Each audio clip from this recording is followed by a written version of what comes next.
Week 14 of the NFL is almost in the books. We have almost finished our regular season for fantasy football. But Ed, as always, it is time for us to celebrate some heroes and indeed some zeros. Fantasy Heroes.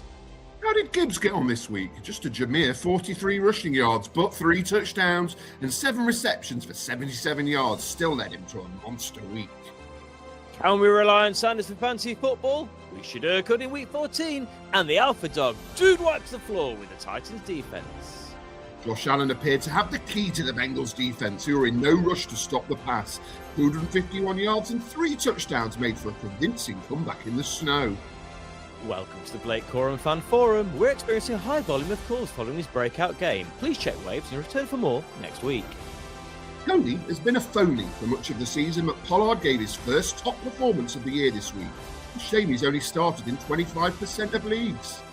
The Brissett-Wilson combination is the fancy gift that keeps on giving. Another 11 receptions, another 2 touchdowns, and another wide receiver 1 finish for the standout wide out. Move straight in then, Ed, to some zeros. Fantasy Zeros. Isn't December normally a month where Travis Kelce wakes up? Well, Houston, we have a problem. Just 1 reception for 8 yards. What's the frequency of a big fancy score for Kenneth Walker? Getting more and more rare as he and Charbonnet split the workload. News just in, despite a resurgent Vikings offense, Jefferson got his lowest fantasy score of a disappointing season. No need to call the police, but Breece Hall struggling against the Dolphins defense should be a criminal offence. A low score has been pretty foreign for Tyler Warren this season. Will the loss of Danny Dimes affect him going forwards? Most of us have felt right at Mahomes with Patrick this season, but 3 interceptions was the chief concern in a very off-the-boil performance. Now, I referenced it in Heroes, Ed, but could I please give an honorary 0 this week to the Cleveland Browns? I get a little bit of sick in my mouth, even on Red Zone when Scott Hansen said, and even Scott Hansen, who's kind of quite religious and quite kind to most people, you could tell the disgust in his voice where he went, the Cleveland Browns are wearing what they refer to as their Alpha Dog uniforms today. And I just almost did a bit of sick in my mouth. And you're thinking that sounds pretty, because they weren't playing well either at the point. And you think that is awful. That couldn't be much worse. Oh, wait a minute. Sponsored by Dude Wipes. Genuinely one of my favourite things on the season, let alone the week. Let's move on to something a bit more positive, though. And your game of the weekend, Bears versus Packers. A fantasy feast or more entertaining than fancy relevant? Yeah, I mean, from a fancy perspective, it was very interesting. A feast would be pushing it.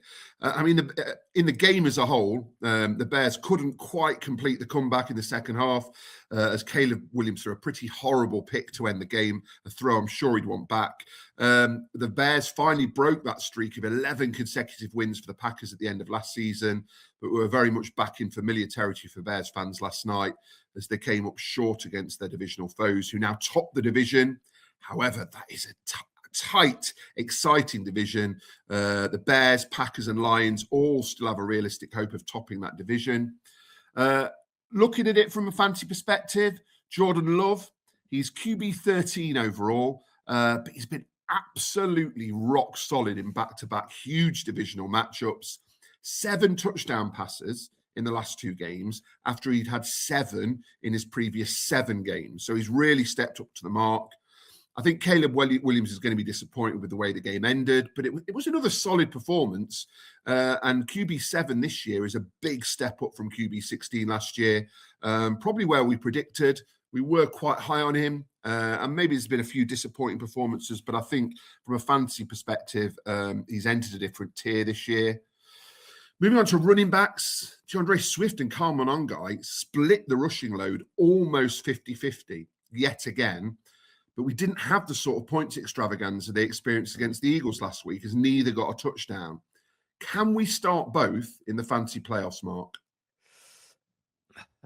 I think you're either starting both of them or sitting both of them, aren't you? I think whichever case you're going to make is. I think you can, and like I said before, Monangai he's just an absolute battering ram inside the 5 that I think I'd feel a bit more confident with him, maybe. Yeah, I mean, I've just put it's a very difficult decision for fantasy managers. It could be a make or break one. Someone who's much more reliable is Josh Jacobs. Another solid week for him. He's been rock solid, if unspectacular, all season. So reliable, it almost guarantees you a touchdown every week. Moving on to receivers, Roma Dunze was out. You might have expected a big week for DJ Moore. Nope, just one reception from 3 targets for a total of -4 yards and 0.6 points. So a horrible week. Luther Burden got his highest score since week 3, but he's still yet to exceed 4 receptions a week in his rookie season. A bit more on him later in waivers. I genuinely believe that Green Bay Packers receivers should be studied at university. I think you would get a lot of fantasy managers signing up for that course because they're just so hard to predict. I'm so happy that I've got hardly any shares in any of them because I would not know what to do with them. Dontavian Wicks, case in point, he got his highest ever fantasy score last week, yet he blanks this week. Not even a target this week. Romeo Dobbs and Matthew Golden also drew a blank. So that's 3 receivers getting zip. So 3 legitimate receivers don't get a point between them. I mean, you could argue that Christian Watson is starting to build up some consistency. He has been a wide receiver 1 in 3 of the last 4 weeks. So should he be started in more than 55% of leagues? Possibly. Jaden Reed was back for the first time since week 1. Solid return, 4 of 4, 31 yards, plus a couple of decent rushes. Maybe he's someone to keep an eye on, but I definitely wouldn't be confident in starting him. Colston Loveland had his second tight end 1 week since he was tight end 2 against the Bengals in week 9. But he has also been the epitome of inconsistency in the last 5 weeks and really needs a touchdown to hit double figures because he's hardly a target hog. And with Tucker Kraft done for the season, you know, Luke Musgrave has got the opportunity to establish a role, but there's no sign of it as yet. Although it might have been a different story if he had hauled in that 34-yard throw from Jordan Love in the first quarter that he was so close to hauling in. I can't imagine in the offseason I'm going to draft any Green Bay Packers wide receivers. I don't know how far they would have to fall from perceived value. It never low enough for me to take them, but are the Bears getting a bit similar at the minute? Because I think it's difficult, isn't it? I mean, Adunze was out. DJ Moore's been so up and down. And then you'd think it was a chance this week for Luther Burden. And yes, to an extent, but he hardly set the place alight. And yeah, I think I've got some shares in DJ Moore, but I think in our big money league, he's let me down this week. I might still be okay, but yeah, you can't be dropping like 0.6 points as a wide receiver 1, can you? As we tiptoe towards 200 subscribers, please do give us a subscribe, a like, and a share for our review, preview, streaming, and DFS shows each week. Ed, my game of the week is one that I've not spoken about them as a game of the week set yet this season. I thought I'd best throw in the Ravens, and this is more from a point of view of raising how little faith you can have on any players involved in this matchup if you are relying on them when it comes to the fantasy playoffs starting next week. Firstly, Isaiah Likely's touchdown should have stood. It was absolutely ridiculous. The justification has come out now saying that the third step wasn't quite guaranteed, but my understanding of what I've read as well, the idea of moving the 2 steps and moving the ball away from an opponent is a footballing move. Other than the NFL justifying their own call, I've not heard anybody say that should have been started. However, there were plenty of chances elsewhere. That game should not have come down to that from a Ravens point of view. And the fact that only Jackson and Flowers had meaningful fantasy impact for the Ravens says it all really on the performance yesterday. Lamar did have his first decent week since week 9, and he looked a bit healthier, just moving a bit around more with the ball. So I'd have no major concerns starting against the Bengals next week. But he was only 75% started this week, which surely that is about the lowest. That is, if I'd said that to you I don't know, 10 weeks ago or something, pre-injury, Lamar, we started to say you'd have laughed in my face, but I can see why people benched him. Yeah, oh no, it makes perfect sense, but that has got to be the lowest since year 2 when he had that breakout. As I predicted / hoped, Zay Flowers was back at it with 8 receptions for 124 yards. That was it, really. Likely has low tight end value any given week now. If that touchdown had studied had been tight end 2 on the week, but it's a game where lots of things could have happened and did not for both teams. Andrews, I would be benching him next week, and then I looked and thought, I got the Bengals. You've got the Bengals. He's a tight end. He's got the Bengals, so I'll keep him in for one more week. Who's your third tight end? Because all 3 Bills tight ends got a touchdown. Oh, Charlie Kohler, yeah. Charlie Kohler for a touchdown. Stick him in as well. Sunday Night Bet Club, put the house on Charlie Kohler getting a touchdown next week. Do it now. Andrews, though, his 5th game with fewer than 5 fantasy points. Wow. Something we often do, especially with tight ends, is you follow the money of the contracts. It's why we were quite high on Javon Johnson in the off-season, because the money gone there, you can have a role. Turns out, big money contract and renewal for Mark Andrews does not mean more fantasy relevance, so we shall watch it there. For the Steelers, Rodgers, Gainwell, Warren, Metcalf, all had good weeks. For DK, it was his 2nd best fantasy game of the season. But every other running back, wide receiver, and tight end scored fewer than 4 points for the Steelers. Can I just say, I was quite a fan of DK Metcalf when he was a Seahawk, but it's something about that uniform. He was just really annoying. Really annoying when he celebrated. So, sorry, DK, I don't like you anymore. Every time you see it, he's such a large man. Like I wouldn't want him running anywhere near me. Yeah, the fantasy impact this game is more to highlight nobody can be relied upon. On paper, all Ravens playmakers should pay you back next week against the Bengals. But is that going to happen? On paper, Steelers players should have a decent performance against Miami. But if you are relying on progression players, you're at least going to check who else you have for any one of those players, Lamar included in that situation. Only 2 players in this game has 3 top 12 weeks over the last 5. That's Derrick Henry and Kenneth Gainwell. That is where we are at currently with these teams. Final stats to sum up the Ravens offense. They converted only 43% of their 3rd downs and were successful in the red zone with 0 of their rushing attempts. Things that were previously the absolute bread and butter of this offense. It just shows where this is. And I'll be honest, I'm going to want the Ravens to win every game and scrape into playoffs, but what's the point? What is the point at this stage?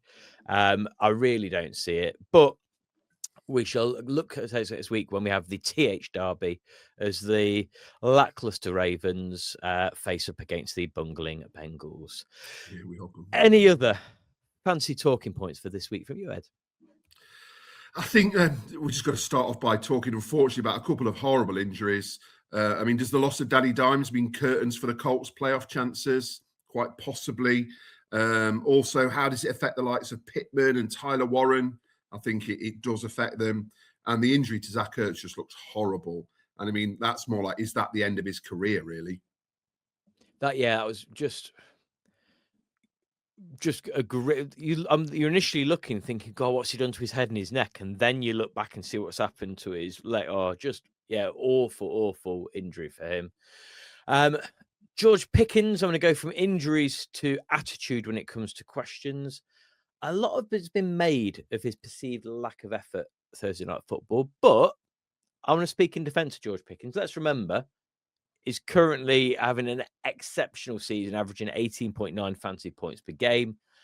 I'm genuinely not worried about his character at all at this point, because at least for this season, it's an outlier of it being questioned. And actually the justification I thought was more measured rather than his usual petulance we'd perhaps got used to when he was in Pittsburgh. Ryan Flanoy, surprise package, and was in the first cut for Heroes, just didn't quite make it. 9 receptions on 13 targets after CD Lamb left the game, but CD Lamb had 18.1 points when he left in the third quarter. What score would he have put up had he remained on the field for the rest of the game? He is hopeful to be back in week 15. And then same game, Jahmyr Gibbs, his 4th game of the season with over 35 points. I've started putting together our end of year video of the top fantasy scores over the season so far. As it stands, Gibbs has got 3 appearances on that list. He just has those monster games every now and then. But coming up, he's got the Rams, the Steelers, and the Vikings. No, I'm not thinking about benching for a second, but we might be done with the monstrous scores for this week. I think we'll just be just a mere 20, 25 points probably from here on in.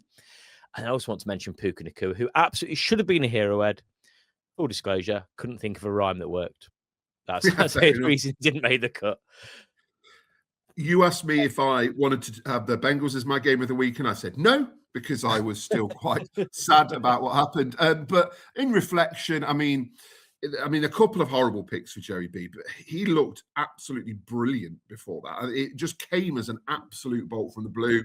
First one was bizarre. I'm sure he'd want that back. And I think the second one was tipped, wasn't it? And I think he was just trying desperately to make up for it. So, he was brilliant before that. I just wanted to mention Mike Gesicki. He could be a canny pickup for your playoff run. The Bills, remember, are the best in the league against tight ends by a distance, but he got 6 of 6 for 86 yards and a touchdown. Maybe somebody to have a look at for your playoff run. Chase Brown did very little on the ground, surprisingly with the conditions, but 2 touchdowns gave him his 6th RB 1 week in a row. I mean, having Burrow back certainly benefits a number of fantasy players. I mean, Chase Brown being one. What do you think? Is the fact that Bengals are pretty much dead now from a playoff perspective, is that a good or a bad thing for your fantasy teams? I think there's lots of teams I would at this stage be thinking, right, so you have a negative impact, but there's just something about the swagger of Burrow that just spreads to the rest of that offense where you know they are clocking in with full effort every single week at this point. So I think Bengals should have won. You know, they were better than the Bills, arguably. The defense made a few plays, and they have done the last couple of weeks. But it's just that deflation of being out. I wonder whether that's going to impact things. I mean, we'll wait and see. Sam Darnold and the Seahawks are a little bit confusing to me. So big week 9, horrible week 10, 11, solid week 12, horrendous week 13 for Darnold, and then back to business in week 14. Sam is a scam. I have said this many, many times. This is why I wouldn't know when to play him. But then last week, the Seahawks kept the Vikings to 0 points, who in turn shut out the Commanders this week. We're 14 weeks in, and there's still some teams I haven't got a clue what they are. I genuinely haven't got a clue what some teams are at this point. And that kind of then leads into the Titans versus Browns. What is the point in the Titans playing well at this point? They're on the direct route to the number 1 pick. And then just started to pull out some performances from out of the bag.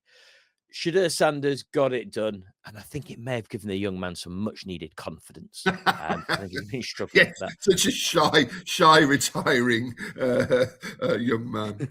What I did really like, though, was the Seahawks taking the mickey out of the Shadur Sanders celebration, and the fact that he then, after that brilliant touchdown pass to Fannin, the fact he still went in it, I thought, actually, do you know what? Fair play. You can be as cocky as you want there because you've earned that stick you've taken. Pollard and Fannin also had big games. I'd never had this game down as having 3 players produce over 25 fantasy points. And that's exactly what we got. I would also like to mention Quinshon Judkins, who is my contender for moronic, stupid play of the season. When the Browns had worked to get back in just touching distance of taking it to a tie, Judkins took the snap for that 2-point conversion. Off he went, ready to hand off to Fannin. Obviously thought about something different and forgot to hand it off to Fannin. And it was just, and then he threw an interception. Just on how do you forget to? That's I just really got to remember is pass it there. And he I just forgot. really hope that he was thinking about something like, Pringles or something like that. Then he was like, oh no, the ball. I think in his head he's going, I'm amazing. I'm going to win the It's But not that easy being a quarterback, is it? once again, it's someone in Shadur Sanders who is easy to ridicule, and a lot of it is unfair, to be fair to him. But just watching on the side, just looking, going like, what? I've done everything here. I've done all I everything. can. You forgot What was to the pass point? ball. Let's finish off by talking about the Bucks. Still top of the NFC South, but they've got the same record as are you ready for this? In-form Carolina Panthers. And the form of Baker Mayfield and Emeka Egbuka is going to be a concern. Egbuka hasn't hit double figures since week 10, and he's only hauled in 9 of his 25 targets across the last 3 weeks. Baker's also been very quiet across those 3 weeks, including that nightmare week against the Rams in week 12. I mean, the Falcons next week is a chance to bounce back before a very tasty matchup against the Panthers in week 16. If you are into your playoffs, though, or you are trying to navigate the toilet bowl next week, who could we be looking to on waivers, Ed? Well, I've got 3 receivers on the screen, and I'm not convinced by any of them. I'll be brutally honest, okay? But let's talk. They're hot on the wire, and they will be. Let's talk about why potentially. Luther Burden, we spoke about earlier, currently 37% rostered. With Odunze out, he stepped into a larger role, and he's seen at least 5 targets in 8 straight weeks. He does have that explosive upside. We've just not seen enough of it. I would not be surprised to see a big touchdown play during the fantasy playoffs, especially if Odunze remains sidelined, but I have no idea when that will come, and you can't guarantee it. Jaden Reed, 48% rostered. Quite interestingly, the fact that his rostership has remained in the 40s, despite he hasn't taken a snap since week 2. So people have kept him in redraft leagues, hoping he'll come back and he will do them a job in the playoffs, and people expect him to slot back in. He was arguably wide receiver 1 in Green Bay at the start of the season, but his injury has benefited Christian Watson. It's just the Green Bay conundrum for me. Jordan Love has only completed more than 20 passes on 3 occasions this season. So there's just not many passes to go around. So, you're not going to plug him in with any confidence, but a bit like Burden, he does have a bit of an explosive upside. Ryan Flournoy, I mean, where did this week's performance come from?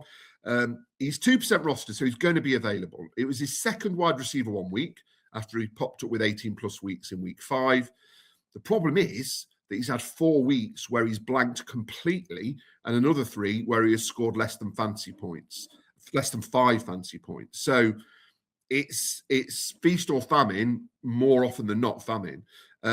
Proceed with extreme caution unless CeeDee Lamb remains in concussion protocol. Basically, as I've said, I'm very wary of all 3 receivers. Yeah, I think the players I'm more interested in are definitely in your second collection. Indeed. I mean, I think the receivers are a bit sketchy and untrustworthy, I think the 2 running back prospects are very interesting. Blake Corum, is he going to be this year's must-add player for the playoff stretch? Quite possibly. And he's available in half of your leagues. There's a 50-50 chance he's available. He's exploded alongside Kyron Williams. The Rams have absolutely dominated on the ground. Across the last 2 weeks, Blake Corum, 19 rush attempts for 209 yards and 3 touchdowns across the last 3 weeks. Very impressive stuff.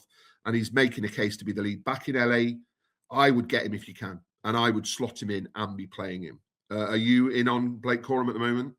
I picked him up all over the place where I had space when it was Sunday free agency. Obviously, he was our bargain pickup for DFS this week as well, and it absolutely paid off. He does seem like he's going to have a role, and we know that McVay rotates and rests his players appropriately, but we also know that offense just is fancy gold at the minute as well. The fact that we're getting good points from Adams, getting good points from Nakua, we're getting good points from both running backs now. It's just all firing. I agree. I don't think you could, if he's available and you've got space, 100% add him. The Rams look scary. I think they are emerging as potential Super Bowl contenders. Well, not potential, strong Super Bowl contenders. Jalen Wright is a bit more dependent on what happens with Achane. He deputized really impressively when Achane left the game in the second quarter with that rib injury. 24 rush attempts for 107 yards and a touchdown. If Achane misses any time, Jalen Wright is a must-add running back this week, ahead of 2 running back friendly matchups against the Steelers and then the Bengals. Someone I would be looking to add, even while waiting to find out news about Achane. Obviously, if Achane comes back, that changes things. Darren Waller, let's talk about a tight end, 43% rostered. He's off IR. He's been underwhelming since he's come back the last couple of weeks, just 3 receptions in those 2 games. Looks like he's on a bit of a snap count, as his snap percentage has been quite low. Like Jalen Wright, he's got a couple of friendly matchups. The Bengals, when it comes to tight ends, are literally the most ultimate friendly matchup of all ultimate friendly matchups. He is, no, I'm not saying almost guaranteed. He is guaranteed 20 plus points in week 16. So get him now. I absolutely guarantee he will get 20 plus. It is bizarre how bad. Just every single game, you're like, oh, there's a tight end running down the field. He's got nobody near it. Oh, he's in for a touchdown. Oh, their tight end 3's just got. It's just weird. It's just like it's just like Al Golden, the defensive coordinator, is just. Why do we tight ends? What's a tight end? It's like he doesn't know the position exists. So yeah, get him. I'd get him this week because you will want to slot him in against the Bengals the following week because he will get you 20 plus points. Also, if you are in contention playoffs, then why not go and check out our show that will be linked at the end of this as well, where we looked at some players that at the time of recording were all below 50% rostered and have some easy schedules according to fantasy points against for their opponents. So go and check that out. See if you can find your league winner and maybe this year's Jerick McKinnon that will take you to championship glory. That's all I think we've got to say, though, for week 14. Obviously, sort of Monday Night Football to go this evening, and then we're looking forward to the Bengals Ravens next week before we get into then some Christmas games, which is always very, very, very exciting. But anything you wish to add before we depart? No, just 3 weeks left, Mark. Weeks 15, 16, and 17. It's absolutely. We spend like ages just like desperate for any little sniff of NFL action, and it is just gone just like that. So yeah, savor the next few weeks. Well, then we've got the playoffs, so not as much fantasy fun, but still some amazing entertainment to come. I think that's us though, Ed. So all that we shall say is bada bing, bada bye, and Malcolm, take us home. You have been listening to the team from TH Fantasy Football. For more content, follow TH_fantasy_NFL on Twitter and Instagram.